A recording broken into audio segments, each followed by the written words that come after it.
ഇത്തവണ അവൾ എസ്കേപ്പ് ആയില്ല. ആ ഡ്രസ്സ് അവൾക്ക് ഇട്ടുകൊടുത്ത് ഇവനാണെങ്കിൽ ഒരു വാക്കുപോലും മിണ്ടാതെ പോവും. ബണ്ണിക്ക് അതൊരു സ്പെഷ്യൽ ഫീൽ ആയിരുന്നു തന്നത്. 3 മണിയായി. ക്ലാസ്സിൽ ചെല്ലുമ്പോ അവൻ ഇട്ടുകൊടുത്ത ഡ്രസ്സിൽ തന്നെയാണ് അവള് വന്നിരിക്കുന്നത്. അവനാണെങ്കിൽ അവളോട് ഇച്ചിരി ക്ലോസ് ആയിട്ട് ചെന്ന്, ഇന്ന് നമുക്ക് തകർക്കണ്ടേ? അതെ അതെ. എഴുതി തളരുമ്പോ അവന്റെ വക കമാൻഡ്സ് വേറെ, സ്പെല്ലിംഗ് തെറ്റി, എഴുതിയത് മാറിപ്പോയി. നിനക്ക് വേറെ പേന വേണോ? അണ്ടർലൈൻ ചെയ്യ്.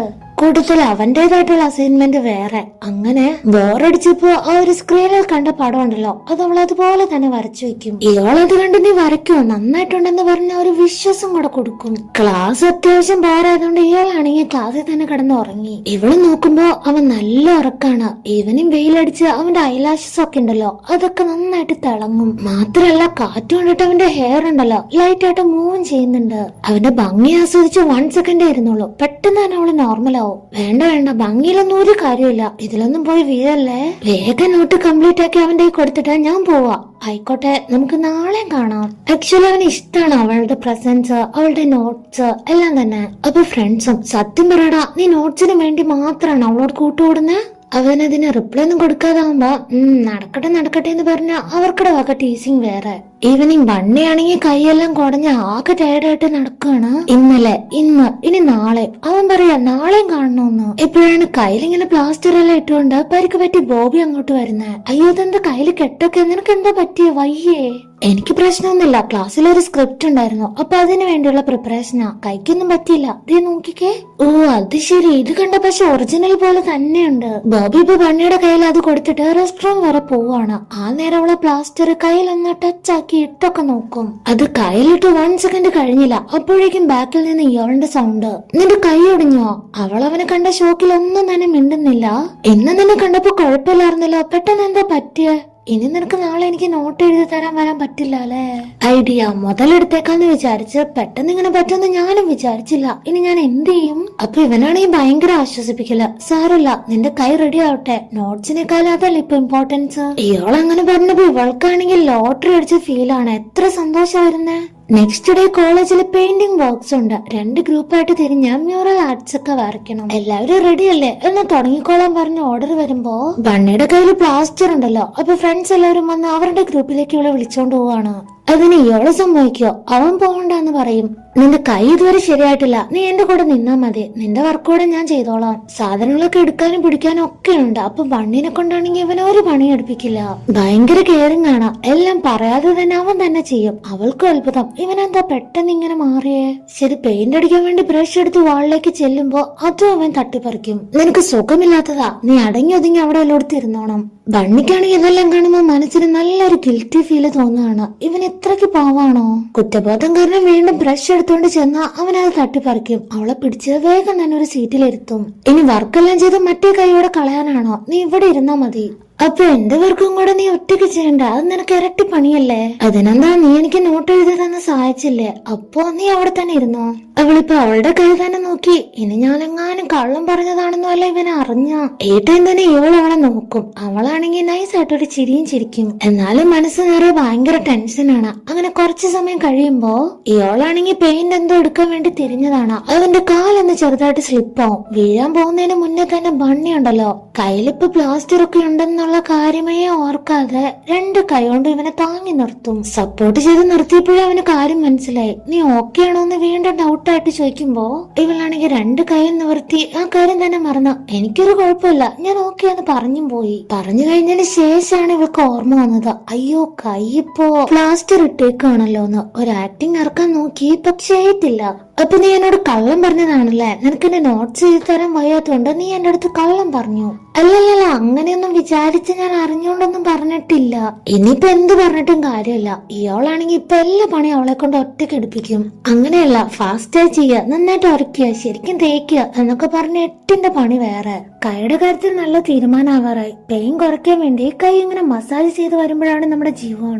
വന്ന വഴി തന്നെ ഒരു ഡ്രിങ്ക്സ് എടുത്ത് കൈ കൊടുത്ത് അന്നത്തെ ദിവസം അയോണിനെ സേഫ് ആക്കിയത് നീയാ. ഞാൻ എത്ര നന്ദി പറഞ്ഞാലും തീരില്ല. ബാഡായിട്ടൊന്നും സംഭവിച്ചില്ലല്ലോ, അതുകൊണ്ട് നീ അതെല്ലാം തന്നെ മറന്നേക്ക്. അത് തന്നെ ധാരാളം. അത് ശരി, നിന്റെ കടം എന്തായി? അത് നീ തീർത്തോ? എവിടുന്ന് അവൻ എന്നെ കൊണ്ട് ഇപ്പൊ നോട്ടൊക്കെ എഴുതിപ്പിക്കുന്നേ. എന്തൊരു കഷ്ടാലേ. ഇനിയും വേണം $1800. ജീവൻ ആ പൈസ തരട്ടെ എന്ന് ചോദിക്കാൻ വന്നപ്പോഴേക്കും ബണ്ണിക്ക് ഒരു ഐഡിയ കിട്ടി. അവിടുത്തെ വാളിൽ ഒരു പോസ്റ്റർ. ഈ കോളേജിൽ ആർക്കാണോ സ്ട്രെങ്ത് കൂടുതൽ എന്നറിയാൻ വേണ്ടി കോമ്പറ്റീഷൻ അനൗൺസ് ചെയ്ത പോസ്റ്റർ ആണത്. കിട്ടി, എനിക്കൊരു സൊല്യൂഷൻ കിട്ടിയെന്ന് പറഞ്ഞ് ഇവള് ഹാപ്പി ആവുമ്പോ നീ ഇതിൽ പങ്കെടുക്കാൻ പോവാണോ? അതേ എന്ന അർത്ഥത്തിൽ അവള് തല കുലുക്കി കാണിക്കും. ഒത്തിരി ജിമ്മനായിട്ടുള്ള ആൾക്കാര്, തടിയുള്ളവര്, അങ്ങനെ ഒരുപാട് പേര് ആ കോമ്പറ്റീഷനിൽ എത്തിയിട്ടുണ്ട്. പക്ഷെ അവരുടെ സ്കോർ മാത്രം കൂടുന്നില്ല. ഇത് കാണുമ്പോ ജീവോണിന് ഭയങ്കര ടെൻഷൻ. അവൻ അഡ്വൈസ് കൊടുക്കുകയാണ്, ബണ്ണി ഇത് വേണോ? അവളെ അറിയാവുന്ന ആരും തന്നെ തടയില്ല. കാരണം സ്കൾച്ചർ ഡിപ്പാർട്ട്മെന്റിൽ തന്നെ ഏറ്റവും ഫിസിക്കൽ സ്ട്രെങ്ത് ഉള്ളത് ഇവൾക്കാണ്. ബോയ്സ് ഒക്കെ ഒരു ചാക്ക് സിമെന്റ് എടുക്കാൻ പോലും കഷ്ടപ്പെടുമ്പോ ബണ്ണിയാണെങ്കിൽ 2-3 ചാക്കൊക്കെ ഒറ്റയ്ക്ക് എടുക്കും. അതും വളരെ സിമ്പിളായി. ഈ ഒരു കാരണം കൊണ്ടാണ് അന്ന് അവളുടെ എക്സിനെ ഇടിച്ച് പറത്തിയത്. ഇയാളിന്റെ കവിളില് ടൈറ്റ് ആയിട്ട് ഹോൾഡ് ചെയ്തപ്പോ അവനെ കൊണ്ട് അത് മാറ്റാൻ പറ്റാതിരുന്നത്. ഇനി ഇവിടെ എന്താ നടക്കാൻ പോകുന്നതെന്നാ നീ തന്നെ കണ്ടു നോക്ക്. ജീവൻ എന്ത് പറഞ്ഞാലും ടെൻഷൻ തന്നെയാണ്. ഇപ്പൊ അവിടേക്ക് ഇയോളും അവന്റെ ഫ്രണ്ട്സും കൂടെ വരുന്നുണ്ട്. നിന്റെ ബണ്ണി അവിടെ ഉണ്ടെന്ന് പറയുമ്പോ കോമ്പറ്റീഷൻ കാണാൻ അവനും വരും. ബണ്ണി 2 സ്റ്റെപ്പ് പിന്നോട്ട് വെച്ച് കൈ ചുരുട്ടി ഒരൊറ്റ പഞ്ചായിരുന്നു. സ്കോർ കയറി ഹൈയസ്റ്റ് ആയതും ജീവനൊക്കെ ഞെട്ടി നിൽക്കുകയാണ്. അവൻ മാത്രല്ല ഇയോളും. ഹേയ് ഞാൻ ജയിച്ചെന്ന് പറഞ്ഞ് ഇവൾക്കാണെങ്കിൽ വലിയ സന്തോഷം. അപ്പൊ അവന്റെ ഫ്രണ്ട്സ് ആണെങ്കിൽ കമന്റ് അടിക്കണം, ഇവളല്ലേ അന്ന് അവൾക്കടെ എക്സിനെ പഞ്ഞിക്കിട്ടത്. എന്താന്നറിയില്ല, ഇയോളിന് ഈ കാര്യം ഭയങ്കര ഇഷ്ടമായി. അവളെ തന്നെയാണ് നോക്കുന്നത്. ബണ്ണി ഇപ്പൊ ഏറ്റവും കൂടുതൽ സപ്പോർട്ട് ചെയ്യുന്നത് ജീവോണാണെന്ന് അറിഞ്ഞ അവനെ ഒരുമാതിരി നോട്ടം. പക്ഷെ ഷീസ് ക്യൂട്ട്. പ്രൈസ് മണി ആയിട്ട് ലേറ്റസ്റ്റ് എഡിഷനിലുള്ള ഒരു ടാബാണ് കിട്ടിയത്. ജീവൻ നീ ഇത് കണ്ടോ? എനിക്കിത് ജയിക്കാൻ പറ്റുമെന്ന് ഞാൻ തന്നെ വിചാരിച്ചില്ല. കലക്കി നീ. അതിനർത്ഥം ഇനി നിനക്ക് കടമൊന്നുമില്ല, നീ ഫ്രീ ആന്നല്ലേ? അവിടെ തന്നെ അവനും അവന്റെ ഫ്രണ്ട്സും ഉള്ളത് ഇവള് നോട്ട് ചെയ്ത് ഞാൻ ഇത് കൈയോടെ തന്നെ അവന് കൊടുത്തിട്ട് വരാം. ഇയാളുടെ മുന്നിലേക്ക് കുറച്ച് കെത്തായിട്ട് തന്നെ ചെന്ന എന്നാ പിടിച്ചോ. ലേറ്റസ്റ്റ് എഡിഷൻ ടാബാണ്. അപ്പോ ഞാനും നീ തമ്മിലുള്ള കടം തീർന്നു. എന്നാലും ഞാൻ ചെയ്ത തെറ്റൊക്കെ നീ ക്ഷമിക്കണം, മറക്കണം, സോറി. ചെറിയൊരു സ്മൈല് കൊടുത്ത് ഇവള് ജീവോന്റെ കൂടെ നല്ല എൻജോയ് ചെയ്ത് പോവുകയാണ്. ഇനി അവളെ കാണാനോ മിണ്ടാനോ കോണ്ടാക്ട് ചെയ്യാനോ ഒന്നിനും ഒരു റീസൺ ഇല്ല. എന്നേക്കുമായിട്ട് അവൾ അകന്ന് പോവാണല്ലോ എന്നൊരു ഫീലിങ്സ് ആണ് ഇപ്പൊ ഇയാളിനെ ഹിറ്റ് ചെയ്തോണ്ടിരിക്കുന്നത്. സങ്കടാവും. അവള് അവന്റെ കണ്ണീന്ന് മറയുന്നത് വരെ അവൻ കണ്ണെടുക്കാതെ നോക്കിക്കൊണ്ട് നിൽക്കും. ചെയർമാന്റെ ഗ്രാൻഡ് സൺ ആണല്ലോ ജീവൻ. അവന് ഇമ്പോർട്ടഡ് ആയിട്ടുള്ള കാറൊക്കെയാണ് ഉള്ളത്. ഞാൻ ഇതുവരെ ഇങ്ങനത്തെ ഉള്ള കാറിലൊന്നും പോയിട്ടേ ഇല്ല. അതിനെന്താ, നമുക്കൊരു റൈഡ് പോവാലോ? എനിക്കിഷ്ടാ ഡ്രൈവ് പോവാൻ. അവൻ അപ്പൊ തന്നെ കാറിന്റെ ഡോറ് തുറന്നു കൊടുത്ത് കയറ്, ഞാൻ നിന്നെ വീട്ടിലാക്കാലോ. വേണ്ട വേണ്ട, എന്റെ കുറച്ച് ഫ്രണ്ട്സ് വെയിറ്റിംഗ് ആണ്. നീ വരുന്നുണ്ടോ? പരിചയപ്പെടാം. വേണമെങ്കിൽ നമുക്ക് ഒരുമിച്ച് ഡിന്നറും കഴിക്കാം. അങ്ങനെ ജീവോണും ഓക്കെ പറഞ്ഞ് ഇവർ ഒരുമിച്ചാണ് അവളുടെ ഫ്രണ്ട്സിനെ കാണാനായിട്ട് പോകുന്നത്. ബണ്ണിയുടെ കൂടെ ഇത്രയും ഗ്ലാമറസ് ആയിട്ടുള്ള ഒരു ചെക്കനെ കണ്ട് അവളുമാർക്കാണെങ്കിൽ വിശ്വസിക്കാനേ പറ്റുന്നില്ല. ബണ്ണിയാണെങ്കിൽ എല്ലാവരെയും പരിചയപ്പെടുത്തി കൊടുക്കും. ഇതെന്റെ ഫ്രണ്ട് ബോബി, ഇത് നിമ്മ. നിമ്മിന് ഇവനെ കണ്ടപ്പോ മുതൽ ഒലിപ്പിരി തുടങ്ങിയതാണ്. കൊഞ്ചി കൊഞ്ചൊക്കെ വർത്താനം പുറയില് കൊഴയില് അങ്ങനെ തുടങ്ങി. ഇവള് ഓവറാക്കുമ്പോഴേ ബണ്ണി വേണ്ടെന്ന് പറയും. അതിനെ സപ്പോർട്ട് ചെയ്തോണ്ട് ജീവോണം. എനിക്കിതൊന്നും പുത്തിരിയൊന്നുമല്ല. എവിടെ ചെന്നാലും ഇതുപോലെ കുറെ പേരുണ്ടാവും. അങ്ങനെ ഇവിടെ ബണ്ണിയുടെ ഫ്രണ്ട്സ് ആണെങ്കിൽ അവന്റെയും കൂടെ ഫ്രണ്ട്സ് ആവുകയാണ്. ആ ഒരു ടാബ് നോക്കി ഇയാള് സങ്കടപ്പെടാൻ തുടങ്ങിയിട്ട് എത്ര നേരമായെന്നറിയോ? കുറെ നേരം നോക്കിക്കൊണ്ടിരിക്കുന്നു. അപ്പൊ ഫ്രണ്ടും വന്ന, ബണ്ണി ഇന്ന് നിനക്ക് വേണ്ടിയാണോ ആ കോൺടെസ്റ്റിൽ പങ്കെടുത്തത്? നീയല്ലേ അവളെ അത്രയ്ക്ക് വെറുപ്പിച്ചേ. ചിലപ്പോ നിന്റെ അടുത്തൊന്നും എങ്ങനെയെങ്കിലും രക്ഷപ്പെട്ടാൽ മതിയെന്നായി കാണുക കുട്ടിക്ക്. അവന്റെ അങ്ങനത്തെ വാക്കുകളൊക്കെ കേട്ടപ്പോ ഇവന്റെ സമാധാനം പോയി. ശരി, ഒരു നല്ല വാക്ക് പറഞ്ഞ് മെസ്സേജ് അയച്ചേക്കാം. നീ എനിക്ക് നോട്ട്സ് ഒക്കെ എഴുതി തന്നത് നിന്റെ നല്ല മനസ്സുകൊണ്ടാണ്. ഐ അപ്രീഷിയേറ്റ് എന്ന് നേരത്തെ തന്നെ ടൈപ്പ് ചെയ്ത് വെച്ചിട്ടുണ്ട്. പക്ഷെ ഇതുവരെ സെൻഡ് ആക്കിയിട്ടില്ല. അയക്കാനുള്ള മടി കാരണം വേണോ വേണ്ടയോ എന്നാലോചിച്ചിരിക്കുകയാണ്. ഇത് കണ്ടോണ്ട് ഫ്രണ്ട്സിൽ ഒരാള് ലാസ്റ്റ് പീസ് ചിക്കൻ എടുക്കുന്നത് പോലെ കൈ തട്ടി ആ മെസ്സേജ് സെൻഡ് ആക്കി. ഇവനും ഞെട്ടി. മഹാബാബി, ഇത്രയ്ക്ക് വേണാർന്നോ? അവൾ എന്ത് വിചാരിക്കുന്നോർത്ത് ഇവന് ഭയങ്കര ടെൻഷൻ. ബണ്ണി ആ മെസ്സേജ് കിട്ടി നോക്കുമ്പോ അവൾക്ക് ഭയങ്കര കൺഫ്യൂഷൻ ആണ് ആവുക. ഇവനെന്നെ കളിയാക്കിയതാണോ? ആർക്കറിയാം. റിപ്ലൈ ചെയ്യാതിരിക്കാം. ഫോൺ താഴെ വെക്കുമ്പോ ബോബി ഫോൺ എടുത്ത് ആ മെസ്സേജ് ഓപ്പൺ ചെയ്യും. ഇതാരെ പുതിയതെന്ന് ചോദിക്കുമ്പോ നീ കഴിച്ചോണ്ടിരുന്ന ഫുഡ് വരെ താഴെ ഇട്ടാ ഫോൺ തട്ടിപ്പറിച്ച് നോക്കും. ഇതിപ്പോ സംഭവിച്ചോ? നീ ഇപ്പൊ ഞങ്ങളോട് ഒരു കാര്യം പറയാറില്ല. പുതിയ ഫ്രണ്ട്സ് ഒക്കെ ആയോ നിനക്ക്? ബണ്ണിക്കാണെങ്കിൽ ഇപ്പൊ നടന്ന കാര്യങ്ങളെല്ലാം തന്നെ പറയേണ്ടി വന്നു. ഇയാളിന്റെ ടാബ് പൊട്ടിച്ചത്, അതിനവൻ കഷ്ടപ്പെടുത്തിയത്, നോട്ട് എഴുതി കൊടുത്തത്, അതൊക്കെ നിമ്മടുത്തതായിട്ട് ജോഡ് മെസ്സേജ് എടുത്ത. ഇതാരാ? ഇതിനെ ഞങ്ങൾക്ക് അറിയില്ലല്ലോ. ഇത് ഞാൻ പാർട്ട് ടൈം ജോബിന് പോയപ്പോ മീറ്റ് ചെയ്തതാ. അവൻ എന്റെ നമ്പർ ചോദിച്ചായിരുന്നു, ഞാൻ കൊടുത്തു. ഇതിപ്പോ രണ്ടുപേരുണ്ടല്ലോ, ഇതിൽ ആരാ നിന്റെ ബോയ് ഫ്രണ്ട് ആവുക? നീ ഓൾറെഡി തന്നെ പറഞ്ഞതാണല്ലോ നിനക്ക് ഹാൻസം ബോയ്സിനെ ഡേറ്റ് ചെയ്യണമെന്ന്. ഇവര് രണ്ടുപേരും ഹെവി ഹോട്ട് ഐറ്റംസ് ആണ്. അതിൽ ആരെ നീ ഷോർട്ട് ലിസ്റ്റ് ചെയ്യാൻ പോണേന്ന് മാത്രം പറഞ്ഞാൽ മതി. ബണ്ണിയാണെങ്കിൽ അവർക്ക് രണ്ടുപേരുടെയും ക്യാരക്ടേഴ്സ് നല്ല ക്ലിയർ ആയിട്ട് പറഞ്ഞു കൊടുക്കുകയാണ്. ഇവനെ കണ്ട നല്ല ഫ്രഷ് എയർ കിട്ടിയതുപോലെ ഫീൽ ആവുക. ആർട്ടിസ്റ്റിക് ബ്യൂട്ടി എന്നൊക്കെ പറഞ്ഞ ഇതാണ്. അവന്റെ ഫേസ് ആണ് എനിക്ക് ഏറ്റവും കൂടുതൽ ഇഷ്ടമായത്. പക്ഷെ ഇവനായിട്ടുള്ള ഡീൽ ആ ടാബ് ഞാൻ റിട്ടേൺ കൊടുത്തപ്പോഴേ തീർന്നു. ഇനി ഞാൻ ഇവനെ കാണേണ്ട ആവശ്യമൊന്നുമില്ല.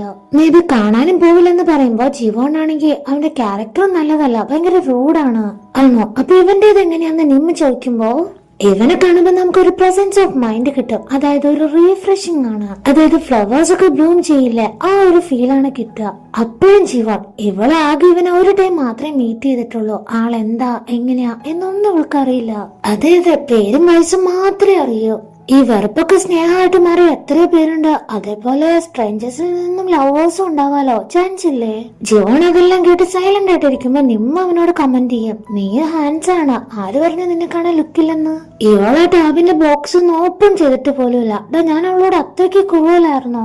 സത്യം പറയാലോ, നിന്റെ അവളോടുള്ള പെരുമാറ്റം കണ്ട് എനിക്ക് വരെ നിന്നോട് ദേഷ്യം തോന്നിയിട്ടുണ്ട്. എനിക്കറിയാം നീ ഇങ്ങനെയാണ്, നീ ഒരു ഷോർട്ട് ടെമ്പേർഡ് പേഴ്സൺ ആണെന്നൊക്കെ. പക്ഷെ കുറച്ച് ഓവർ ആയിരുന്നു അവളോട് മാത്രം. ഇവനാണെങ്കിൽ കുറച്ച് കരാട്ടൊക്കെ കാണിച്ച് എക്സാമ്പിൾ സഹിതം കാണിച്ചു കൊടുക്കുമ്പോ ഇയോളാണ് ഞെട്ടുന്നത്. പോടെ ഇത്രയ്ക്കൊന്നുമില്ല, നീ മര്യാദയ്ക്ക് പോയി കിടന്നുറങ്ങിക്കോ. അവന് പറഞ്ഞു വിട്ട് ഫോൺ എടുത്ത് മെസ്സേജ് ചെക്ക് ചെയ്യും. ഇതുവരെയും അവളുടെ അടുത്തുനിന്ന് ഒരു റിപ്ലൈ പോലും വന്നിട്ടില്ല. നെക്സ്റ്റ് ഡേ ക്യാൻറ്റീനിലേക്ക് പോകുമ്പോ ബോബിയെ കണ്ട് ലീ ആണ് ഭയങ്കരമായിട്ട് ഇംപ്രസ് ആവുക. ഇവന് ഓവറായിട്ട് കുറച്ച് പുകഴ്ത്തിയൊക്കെ പറഞ്ഞ് കളിക്കുമ്പോ എനിക്ക് ദേഷ്യം വന്നാലുണ്ടല്ലോ ആരാന്നൊന്നും ഞാൻ നോക്കില്ല എന്ന് ബോബി വളരെ പൊളൈറ്റ് ആയിട്ട് കാം ആൻഡ് ക്വയറ്റ് ആയിട്ട് റിപ്ലൈ കൊടുക്കും. ഓ പിന്നെ ഇരിക്കുന്നത് എന്റെ ഫ്രണ്ടാ, അവന്റെ അത്ര ഹാഷ്യൊന്നും ആർക്കും ആവാൻ പറ്റില്ല.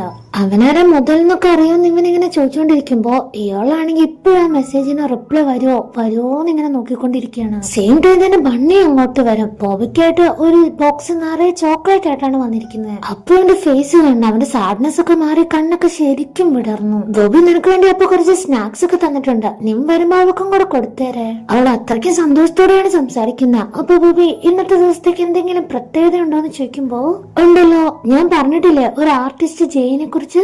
ആളുടെ ലെക്ചർ ക്ലാസ് ഇന്ന് കോളേജിൽ വെച്ചിട്ടുണ്ട്. ആർട്ട് വർക്ക് മാത്രമേ ഞാൻ കണ്ടിട്ടുള്ളൂ. ആളെ ഇന്ന് ഞാൻ നേരിട്ട് കാണാൻ പോവാ, അതിന്റെ ഒരു എക്സൈറ്റ്മെന്റ് ഉണ്ട്. ഈ കാര്യങ്ങളെല്ലാം സംസാരിക്കുമ്പോ പോലും ഇയാൾ അവളെ കുറെ നേരമായിട്ട് നോക്കിക്കൊണ്ടിരിക്കുകയാണ്. പക്ഷെ തിരിച്ചൊരു ഐ കോണ്ടാക്ട് പോലും കൊടുക്കാതെ ബണ്ണി പോവും. അത് അവൻ എത്ര ഹാർട്ടായെന്നറിയോ. ഛേ, അവൾ എന്തിനാ അങ്ങനെ പോയത്? പിന്നാലെ തന്നെ പോയി ഒന്ന് കോണ്ടാക്ട് ചെയ്യാൻ ശ്രമിക്കുകയാണ്. ഹലോ, നീ എന്താ എന്റെ മെസ്സേജിന് റിപ്ലൈ ചെയ്യാത്ത? അത് എനിക്ക് നിന്നോടൊന്നും പറയാനില്ല, അതുകൊണ്ട് റിപ്ലൈ അയച്ചില്ല. നീ ഇന്നലെ എന്റെ ഒരു കടം വീട്ടാൻ വേണ്ടി മാത്രമാണ് ആ കോമ്പറ്റീഷന് ചേർന്ന്. ബണ്ണിയാണെങ്കിൽ ഒരു ഫീലിങ്സും ഇല്ലാതെ എന്താന്നൊക്കെ ചോദിക്കും. അതിന് ഇതൊക്കെയാണോ വഴി? നിനക്ക് ആ നോട്ട്സ് എഴുതി തന്നാ പോരായിരുന്നോ? അല്ലെങ്കിൽ പാർട്ട് ടൈം ജോബ് ചെയ്താലും വീട്ടിയാൽ മതിയായിരുന്നല്ലോ. എന്തിന്? എനിക്കതിന്റെ ആവശ്യമൊന്നുമില്ല. ഞാൻ നിന്റെ കടം തീർത്തു. ഇനി നീയായിട്ട് കാണേണ്ടതോ മിണ്ടേന്റെയോ സംസാരിക്കുന്നതിന്റെയോ ഒന്നിന്റെ ആവശ്യം എനിക്കില്ല. ബണ്ണി അവൾക്ക് പറയാനുള്ളത് പറഞ്ഞ് ഭയങ്കര കൂളായിട്ട് അവിടെ നിന്ന് പോവാണ്. ഇയാൾക്കാണെങ്കിൽ അവൾ പറഞ്ഞ ഓരോ വാക്കും ഓരോ സ്റ്റോൺസ് പോലെയാണ് ടച്ച് ആയത്. ആകെ നിരാശ. ഇപ്പോ ആർട്ടിസ്റ്റ് ജെയുടെ പ്രോഗ്രാം സ്റ്റാർട്ടായി. ജീവൻ ഓൾറെഡി തന്നെ ബണ്ണിക്കായി സീറ്റൊക്കെ ബുക്ക് ചെയ്ത് വെയിറ്റിംഗ് ആയിരുന്നു. ഞാൻ എത്ര എക്സൈറ്റഡ് ആണെന്നറിയോ. ആ എക്സിബിഷൻ കഴിഞ്ഞതോടെ ആളോടുള്ള ഇഷ്ടം ഒന്നും കൂടെ എനിക്ക് കൂടിയിട്ടേ ഉള്ളൂ. പ്രോഗ്രാം തുടങ്ങിയപ്പോ ജെ വരാറായി. കർട്ടൻ മാറി, ബ്ലാക്ക് ഡ്രസ്സ്. ഇരുട്ടിൽ നിന്നും ആ ഒരു ഫേസ് റിവീൽ ആവുമ്പോഴാണ് ബണ്ണി ശരിക്കും സർപ്രൈസ് ആവുന്നത്. എക്സിബിഷൻ ഹാളിൽ വെച്ച് പരിചയപ്പെട്ട അതേ ആൾ തന്നെ. ജോ എന്ന് പേര് പറഞ്ഞ് പരിചയപ്പെട്ട നമ്പർ കൊടുത്ത ആ ആർട്ടിസ്റ്റിന്റെ ശരിക്കുള്ള പേരാണ് ജെ.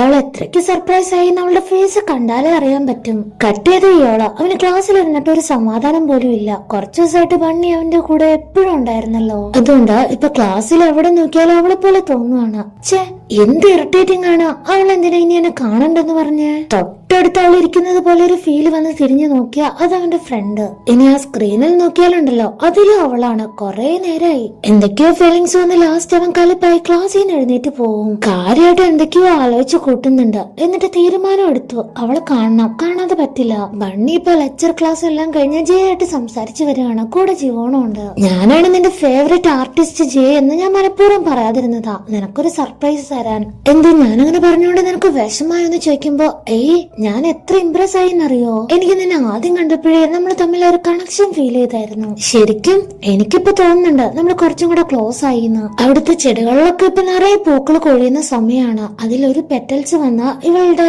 ഹെയറിൽ വന്നിരിക്കുമ്പോ ജയ അത് നോട്ട് ചെയ്യും. അത് എടുത്തു കൊടുക്കാനായിട്ട് ഇവൻ അവളോട് കുറച്ചും കൂടെ അടുത്തേക്ക് വരും. ഇത് കണ്ടുകൊണ്ടാണ് ഇയാള് വരുന്നത്. അവനത് സഹിക്കാനേ പറ്റുന്നില്ല. നല്ല ദേഷ്യം വന്നോണ്ട് അവൻ അവളുടെ പേര് വിളിക്കുകയാണ്. ബണ്ണി തിരിഞ്ഞു നോക്കി ഇവൻ എന്താ ഇവിടെ നിന്നാണ് അവളുടെ മൈൻഡിൽ. ജീവൻ ജെ എല്ലാവരും നിൽക്കുമ്പോ തന്നെ ഇയാൾ അവളുടെ അടുത്ത് ചെന്ന് തെറ്റായി പോയിന്ന് പറയാണ്. എന്ത് തെറ്റായി പോയിന്ന്? വീണ്ടും വീണ്ടും എനിക്ക് നിന്നെ കണ്ടോണ്ടിരിക്കാൻ തോന്നുന്നു, എനിക്ക് നിന്നെ കാണാൻ തോന്നുന്നു. ഇത് കേട്ട ജീവൻ ജെ എല്ലാവർക്കും കാര്യം മനസ്സിലായി. ഇവൻ അവളോട് എന്തോ ഒരു ഫീലിങ്സ് ഉണ്ടെന്ന്. ബണ്ണി ഈ കാര്യം എങ്ങനെ എടുക്കും, എങ്ങനെ അക്സെപ്റ്റ് ചെയ്യും എന്നാണ് അറിയില്ലാത്തത്.